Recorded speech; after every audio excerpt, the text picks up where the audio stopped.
Hello and welcome back to another episode of Adventures in Marketing. I am your host, Gwen Montoya. I am a marketing and business strategist, and my goal is just to make marketing not scary, to make sure that you understand how marketing works and how to apply it to your own business and to your own goals so that you can reach those goals and feel good about it. That's what I do. So today's episode is some questions I want you to ask yourself before you make any other decisions in your business. And that sounds very big and dramatic, doesn't it? 5 questions to ask before you make another step. It's a little dramatic, but I think it's really important, and it gets overlooked in this rush of trying to understand algorithms and trying to get your email subject just right and to figure out, how many links to put in your blog post and all of these different aspects that are part of marketing.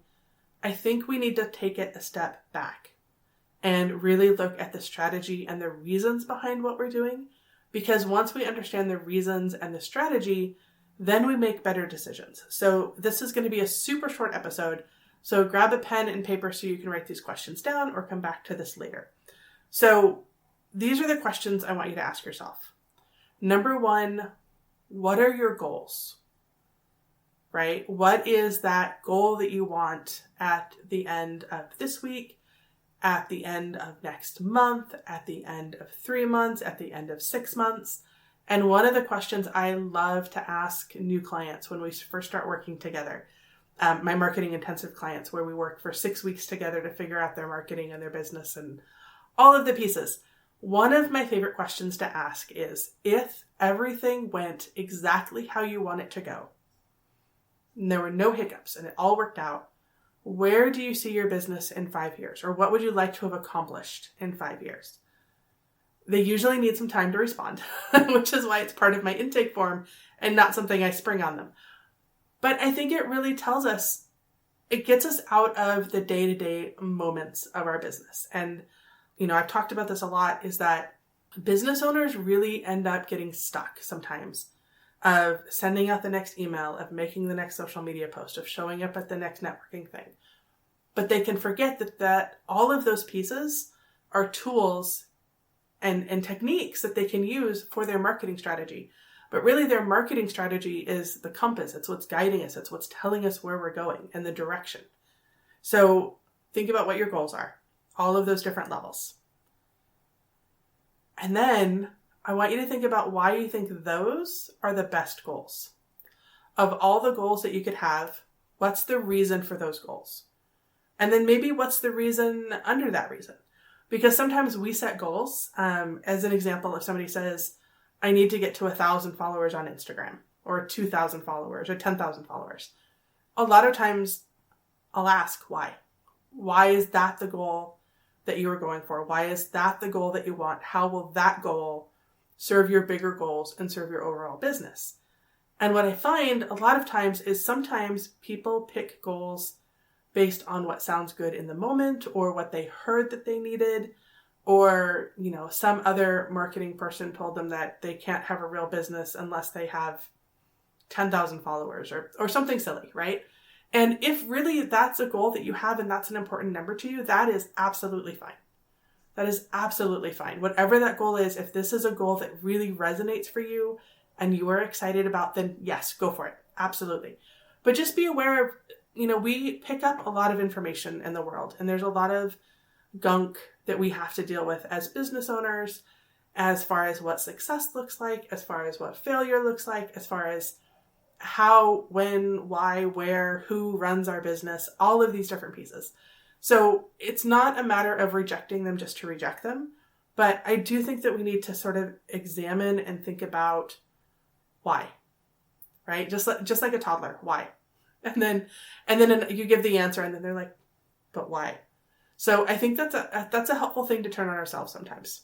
So if that's the goal that you want, and you have examined that, yes, this is the goal that I want, the next step is to write 10 action steps to get to that goal.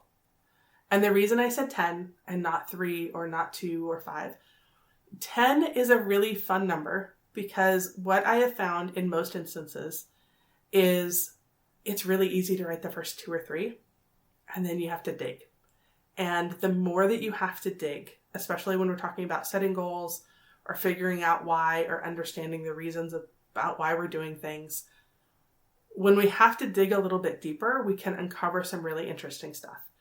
And I think one of the things when we are doing this particular exercise with writing the 10 action steps that you need to get to that goal, the first couple are going to come really easy. But then you're going to see more than likely that there are actually some steps in between those steps. And that's where I think people get lost, right? It's kind of like, how do you win the lottery? Well, you buy a lottery ticket. That's a step. And, it's a definite, you have to do that thing to get to the next thing. But then your number has to get pulled.